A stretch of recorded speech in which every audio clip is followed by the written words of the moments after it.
Oi, gente, tudo bom com vocês? Para quem não me conhece, eu sou a professora Thaís, de História do sexto ano, e eu tô aqui para a gente conversar um pouquinho sobre os primeiros habitantes da América. Esse conteúdo é o conteúdo do capítulo 4 do livro de História de vocês. E antes de começar, eu quero lembrar para vocês que tanto o conteúdo do capítulo quanto as atividades já estão postadas no Aluno Online. Então, vocês têm lá os slides, vocês têm o gabarito das questões, tanto do livro quanto do caderno de atividade, certo? Lembrando que é muito importante que vocês acompanhem essas postagens, que vocês leiam o capítulo todo. Me perguntam muito isso, tia, é para ler o capítulo todo? Sim, é muito importante ler o capítulo todo. Outra coisa, também se tiver alguma dúvida, usa aquele botãozinho de pergunta, manda para mim, que a gente está aqui esperando, os professores estão todos esperando as perguntas de vocês para poder responder, tá? Não vai guardar dúvida, porque isso vai prejudicar depois. A meta é continuar os estudos como sempre. Então, vamos dar continuidade como se a gente estivesse em sala de aula. Se estivesse em sala, ia perguntar. Então, pergunta de casa também, tá? Manda lá pelo Perguntados. Lembra de especificar o que você está com dúvida, porque assim fica mais fácil para a gente responder. Bota lá a página, se for uma questão, bota o número da questão, o tema, tia, o assunto que está no slide com tal tema, eu não entendi. Por exemplo, aqui dos primeiros habitantes da América, eu não entendi as hipóteses que mostra nesse capítulo. Então, eu vou explicar direitinho para você, certo? Essas observações sendo dadas, vamos começar a matéria? Seguinte, a gente começa esse capítulo falando sobre uma descoberta muito importante. Em 1974, alguns historiadores, alguns arqueólogos americanos estavam lá no continente africano, na Etiópia, e encontraram um fóssil muito antigo. Um fóssil de hominídeo de mais de 3 milhões de anos. Galera, é muito tempo. Muito tempo. Tanto tempo que esse fóssil é considerado o mais antigo do planeta. Ele é o fóssil de hominídeo mais antigo do planeta até hoje. Nunca encontraram nenhum mais velho do que ele. E o interessante, ele é de sexo feminino. Era uma moça, era uma mulherzinha. E esta menininha foi batizada de Lucy. Por quê? Porque quando os arqueólogos fizeram essa descoberta, eles viram que iam ficar famosos, né, pro resto da vida, era uma super descoberta, super importante. E eles fizeram uma festa para comemorar. Na época, uma das bandas que mais fazia sucesso eram os Beatles, que eu imagino que você já tenha ouvido falar sobre eles. E a música mais tocada naquele ano estava sendo Lucy in the Sky with Diamonds. Então, os arqueólogos resolveram batizar esse fóssil, como era de uma mulher, de Lucy, ok? Então, a Lucy vai ser o esqueleto de hominídeo mais antigo do planeta, do mundo todo. Tranquilo? Então, primeira parte, descoberta super importante, a Lucy, fóssil mais antigo do mundo, encontrado aonde? Na Etiópia. O nome do país africano onde ela foi encontrado é Etiópia, ok? Aí, com a descoberta da Lucy, veio algumas dúvidas. Por quê? Agora que a gente já sabe que provavelmente a nossa espécie realmente surgiu na África, vem a questão: como se espalhou pelo resto do planeta? Ásia, África e Europa são continentes ligados por terra. Então é fácil a gente deduzir que o ser humano foi caminhando para todas essas regiões aí. Porém, América e Oceania não são. São continentes mais isolados, que são cercados de mar. Então, já dá um problema. Será que esse homem tão primitivo teria vindo nadando, navegando? Será que ele achou uma passagem secreta? Hipóteses. Então, vamos falar das hipóteses mais aceitas. Lembrando que até hoje a gente não tem nenhuma certeza absoluta, por isso que são hipóteses, tá? A hipótese número 1 vai dizer pra gente que o ser humano teria vindo caminhando para cá. Como? Existe um local chamado Estreito de Bering. Esse local fica entre a Sibéria, na Ásia, e o Alasca, na América, e a região mais próxima entre esses dois continentes. E, de acordo com os historiadores, houve um período da nossa história em que teve uma era do gelo. E essa era do gelo possibilitou que esse Estreito de Bering fosse ligado por terra durante um período. Hoje em dia é tudo mar. Porém, durante essa época de era do gelo, teve uma passagem terrestre. Estava tudo congelado e os seres humanos teriam condição de caminhar e atravessar caminhando esse lugar. Então, hipótese 1, o ser humano foi caminhando da Sibéria até o Alasca e do Alasca desceu para o restante da América, ok? Hipótese 2, o ser humano teria vindo navegando. Como?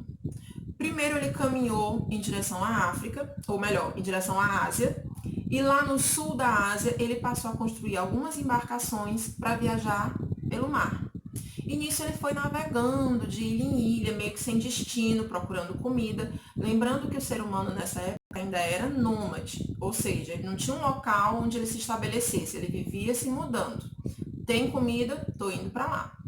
Então, eles saíam navegando, viajando de ilha em ilha, até que chegaram na Oceania.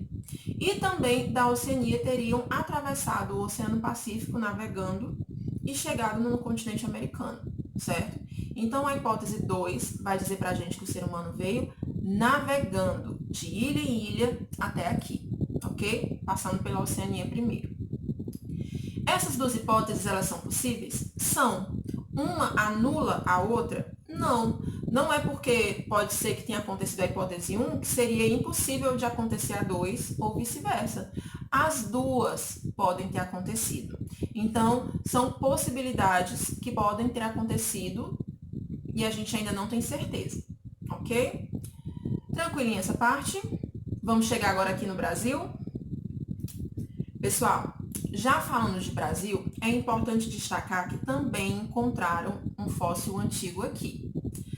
No Brasil, especificamente em Minas Gerais, num local chamado Lagoa Santa, foi encontrado o fóssil de um ser humano que teria mais ou menos uns 11 mil anos, entre 11 mil e 15 mil anos. E esse fóssil era também de uma mulher, também era do sexo feminino, e é considerado o esqueleto humano mais antigo da América. Esse esqueleto foi batizado de Luzia em homenagem a Lucy, né? Lembrando para tentar não confundir. Lucy, o fóssil mais antigo do mundo. Luzia, o fóssil mais antigo da América. Tinha de todas as Américas, América do Norte, do Sul, Central? Sim, certo? A Luzia é o esqueleto mais antigo de todo o continente americano. E essa Luzia foi encontrada, né, e apresentada ao mundo, trazendo muitas novidades, muitas informações. Por quê? O arqueólogo que apresentou ela para o mundo, que se chama Walter Neves, conseguiu fazer uma reconstituição facial. Ele conseguiu reconstruir como seria o rosto da Luzia quando ela estava viva. E aí veio o choque. Por quê? Estava todo mundo imaginando que a Luzia ela era do povo indígena, né? Que é o povo que a gente habitualmente acredita que foi o primeiro a chegar aqui. Porém, não. Ela não tinha nada de traço indígena. Os indígenas eles têm um pouco de aparência de asiáticos, né? Aquele olhinho puxado e tal. A Luzia não tinha nada disso. Ela parecia muito mais com os nativos da África e da Oceania. Ela tinha olhos arredondados, ela tinha um nariz mais largo, ela tinha os lábios volumosos, o que mostra que ela não é do povo indígena. É um povo que teria chegado aqui bem antes dos indígenas, certo? Então, Luzia, esqueleto mais antigo da América, sexo feminino, olhos arredondados, características faciais, olhos arredondados, nariz largo, lábios volumosos. Parece com os indígenas? Não, ela vai parecer muito mais com os africanos e os nativos da Oceania, beleza? Será que o povo da Luzia, quando chegou aqui, encontrou o nosso país, né, o nosso território, que hoje em dia é o Brasil, já do jeito que ele é hoje? De maneira alguma, era tudo muito diferente. Gente, para vocês terem noção, o clima, que é uma das principais características aqui do Brasil, de ser um país tropical, né? A gente ter esse calor quase o ano todo. O que acontece? Nessa época de pré-história, o nosso país não tinha esse clima quente que a gente vê hoje. Tinha um clima muito mais frio, seco. A gente não via essas florestas tropicais que são comuns aqui do nosso país. Basicamente, tinham campos com arbustos e árvores menores. Os animais também não eram iguais. A gente tinha aqui a megafauna. A megafauna basicamente eram animais enormes, principalmente os mamíferos. E era enorme mesmo. Gente, tinha um aqui chamado preguiça gigante, que é parente da preguiça que a gente vê agora. Só que tinha 6 metros de altura. Uma preguiça gigante, ela tinha em média 6 metros de altura. É muito, muito, muito grande. Então, eram animais muito diferentes do que a gente está acostumado. Tinha a preguiça gigante, tinha o mastodonte, tinha a macrauquênia, que é muito estranha. Parece que pegaram um pedaço de cada animal, juntaram tudo e fizeram a coitada da macrauquênia. Que o bichinho esquisito. Então, eram seres vivos que existiam aqui que não se parecem muito com os que a gente é acostumado a ver hoje em dia. Resumo, tudo diferente.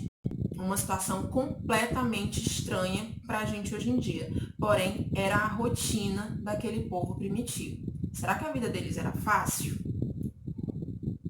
Primeiro, eles não conseguiam caçar os animais da megafauna. Na verdade, muitas vezes eles acabavam sendo a caça, como por exemplo do tigre-dente de sabre. O tigre-dente de sabre era um animal que existia aqui, muito grande, muito perigoso, porque ele era carnívoro, então as pessoas tinham muito medo dele. O que esse povo fazia quando chegou aqui?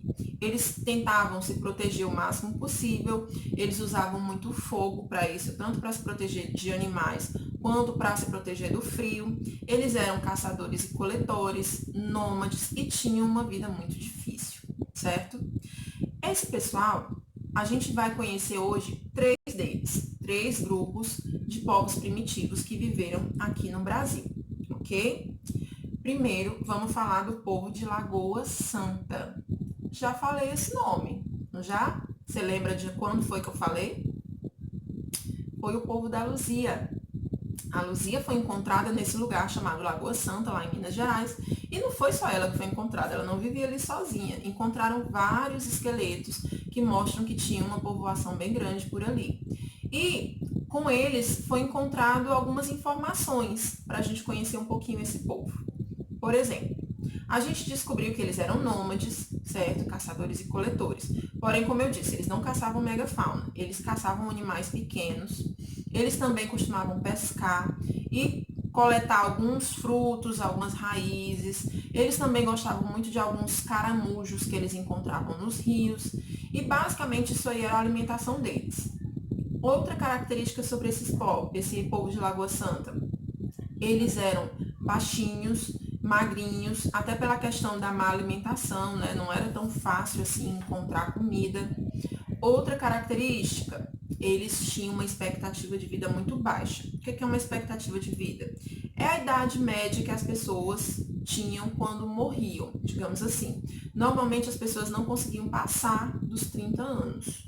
Então, era muito difícil a vida desse pessoal. Tanto era comum as crianças morrerem muito jovens, os bebês e as crianças pequenas não conseguirem sobreviver nesse ambiente, nessa rotina super difícil, como também era muito comum as pessoas não conseguirem passar dos 30 anos, aqueles que chegaram à idade adulta, não conseguirem sobreviver muito mais tempo, certo? Então, eles tinham uma expectativa de vida muito baixa.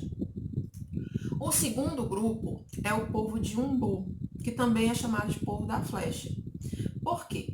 Esse povo vivia nas florestas, onde hoje é o sul e o sudeste aqui do Brasil, certo? E lá eles conseguiam fazer algumas ferramentas e armas muito boas com pedra. Eles conseguiam fazer facas e machados super afiados. Eles conseguiam fazer flechas, daí o nome povo da flecha, né? Tanto que eles são os responsáveis pelo uso do arco e flecha e a difusão, ou seja, a popularização desse instrumento de caça. Hoje em dia a gente associa muito arco e flecha aos indígenas, mas na verdade o primeiro povo a usar o arco e a flecha foi o povo de Umbu. Outra arma que eles tinham era a boleadeira, que é uma espécie de ferramenta para você prender o animal, para você derrubar o animal enquanto ele está correndo, enquanto ele está voando. Como é que funcionava? Eram 3 cordinhas que nas pontas eles amarravam pedras e jogavam, né? Essas cordinhas eram unidas, né? Viravam uma só no final e eles jogavam para amarrar a perna do animal enquanto ele estivesse correndo. E assim eles conseguiam caçar animais mais velozes e até mesmo pássaros em pleno voo, tá? Essa boleadeira é usada até hoje lá no sul do Brasil. O povo dos sambaquis é o nosso terceiro povo.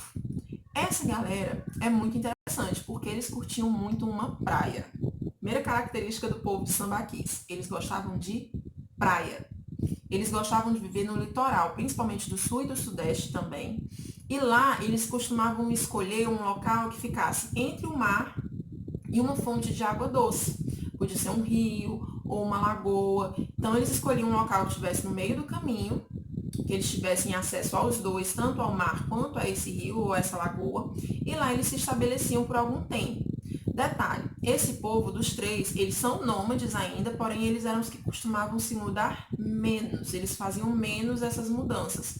Por quê? Porque eles tinham muita comida. Além da caça, da coleta, eles pescavam muito. Então, eles tinham muitos peixes para comer, muitos moluscos. E isso fazia com que eles não tivessem necessidade de se mudar com tanta frequência, certo? Esse nome, inclusive, vem dessa comida deles. Por quê? Eles pegavam esses moluscos que viviam em conchas. Tem aquelas conchinhas de praia? Pois então, eles pegavam os moluscos, pescavam os moluscos que viviam dentro dessas conchinhas e ficavam jogando as conchas no chão, que iam se acumulando. Ao passar dos anos, elas iam se acumulando e formavam verdadeiras montanhas de conchas. E eles viviam ali em cima dessas montanhas de conchas. E daí vem o nome, sambaquis. Sambaqui quer dizer montanha de conchas. Então, é o povo que vivia nas conchas, certo?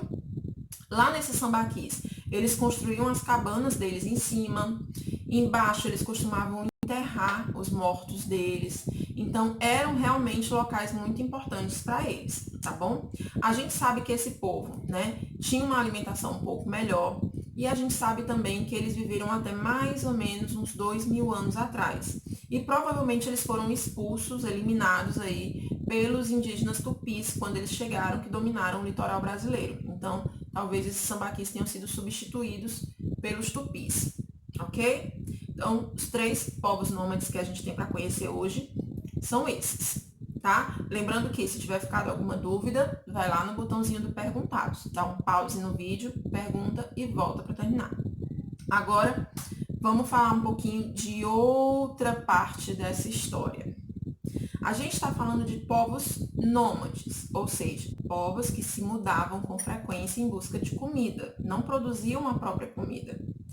E agora a gente vai falar um pouquinho sobre quando começou a agricultura aqui no Brasil. Se começou a agricultura, as pessoas deixaram de ser nômades e passaram a se estabelecer em um local, né?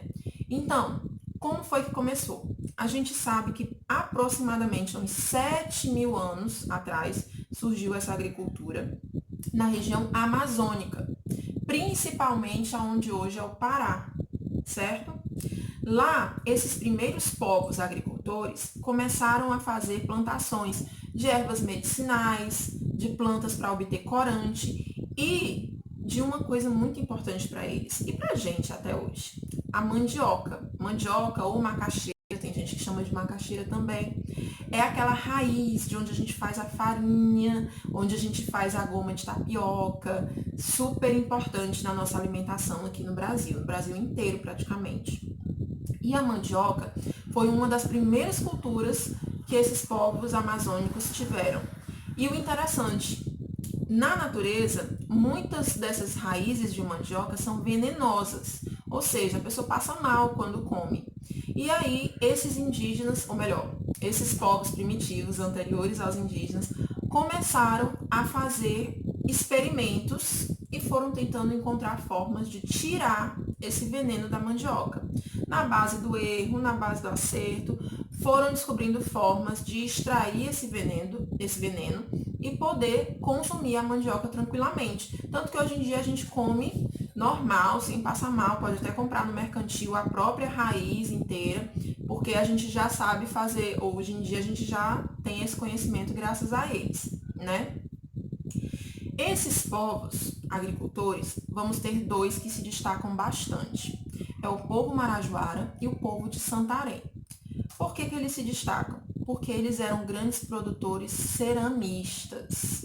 Lembram que a gente viu que quando surgiu a agricultura no mundo, junto veio a necessidade de você ter locais para armazenar essa comida, para cozinhar, e aí surgiu a cerâmica?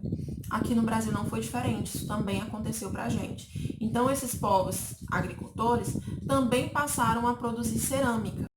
E esses dois se destacaram por ter peças extremamente bem feitas, bem trabalhadas, decoradas. Então, a gente acaba conhecendo um pouquinho sobre a cultura deles graças a essas peças. O primeiro povo, o povo marajoara, era um povo que vivia onde hoje fica a ilha de Marajó, certo? Lá no Pará. E lá foram encontradas muitas peças que contam pra gente um pouquinho da cultura desse povo. Por exemplo, a gente via que nessas peças eles gostavam muito de fazer desenhos, pinturas, utilizando muitas cores, formas geométricas muitas vezes. Cores, por exemplo, o preto, o branco e o vermelho eram as preferidas deles. Daí a gente dizer que eram pinturas policromáticas, ou seja, de várias cores. Outra característica também é que eles não faziam peças só para cozinhar, só para guardar comida. Eles faziam peças de decoração, urnas funerárias, e neles eles gostavam também de, muitas vezes, mostrar a forma feminina, fazer peças com formas do corpo feminino, o que dá a gente a possibilidade de entender que talvez a mulher fosse algo muito importante, fosse alguém muito importante na sociedade marajoara, certo? Tanto que eles queriam exaltar a figura feminina nessas peças, ok? Já o povo de Santarém é um povo que vivia onde hoje é a cidade de Santarém, no Pará também, que também produzia peças muito bonitas, muito ricas em decoração. E eles vão ter uma outra característica. Eles gostavam de representar tanto pessoas quanto animais de forma muito realista e detalhista. Além deles tentarem fazer com o máximo de semelhança de uma pessoa de verdade ou de um animal de verdade, eles ainda tentavam colocar todos os detalhes possíveis. Aí vai até penteado, enfeite, joia, pintura corporal. Então, eles tentavam fazer o mais parecidinho possível. E isso é legal para a gente poder conhecer um pouquinho sobre esse povo, como é que eles eram, como é que eles gostavam de arrumar o cabelo, como é que eles gostavam de usar os brincos, as pulseiras, os colares. Então, a gente começa a entender um pouquinho o que era bonito para eles, traz um pouco de informação sobre a rotina, sobre o dia a dia desse povo, ok? Gente, isso é basicamente o conteúdo do nosso capítulo 4, então eu espero que tenha ficado claro, eu espero que vocês tenham conseguido compreender, e qualquer coisa, já está avisado, pergunta, vamos lá, usar esse botão pergunta, pode gastar, é de graça. Pode jogar a pergunta lá pra gente. Eu vou ter o maior prazer em responder para vocês, tá? Então, qualquer dúvida, qualquer questão que você não tenha entendido, lembrando que os gabaritos das atividades já estão postados no Aluno Online, completos, com todas as questões, tanto de caderno de atividade, quanto do livro didático. Também tem esses resumos nos slides. Eu sei que tem muita gente que gosta de fazer um resuminho no caderno, até ajuda bastante a entender, a memorizar melhor a matéria. Dou maior apoio, quem quiser fazer resumo, pode usar lá o livro, os slides para fazer, ou mesmo o vídeo, tá? A gente agora tem esse canal mais direto para estar sempre em contato. Os vídeos vão estar sendo postados com bastante regularidade para vocês, tanto essas videoaulas do Conecta Cristos, quanto aqueles videozinhos mais curtinhos que a gente posta lá no Aluno Online. Então, fiquem atentos a todas essas postagens, porque elas juntas vão fazer com que vocês consigam entender o melhor possível da matéria. Eu sei que a gente está passando por um momento um pouquinho mais complicado para manter os estudos, mas é importante manter a rotina e tentar conseguir conciliar a brincadeira e o estudo, né? Não vamos deixar a matéria acumular. Acompanhe aí as postagens, Acompanhe o livro, leiam um texto, gente. História exige leitura. Então, leiam o capítulo todo, certo? Uma dica que eu dou, aqueles quadrinhos amarelos que vocês veem no livro de vocês, às vezes no cantinho da página, isso também é importante. Às vezes ali está uma informação importante que complementa o conteúdo que está na página, tá? Tem muita gente que passa batido por ali, nem olha, não dá valor, mas valoriza, vai lá ler, saber o que é. É por uma questão de curiosidade, né? Tá ali, tem alguma informação, tá bom? Até a próxima, galera. Beijo!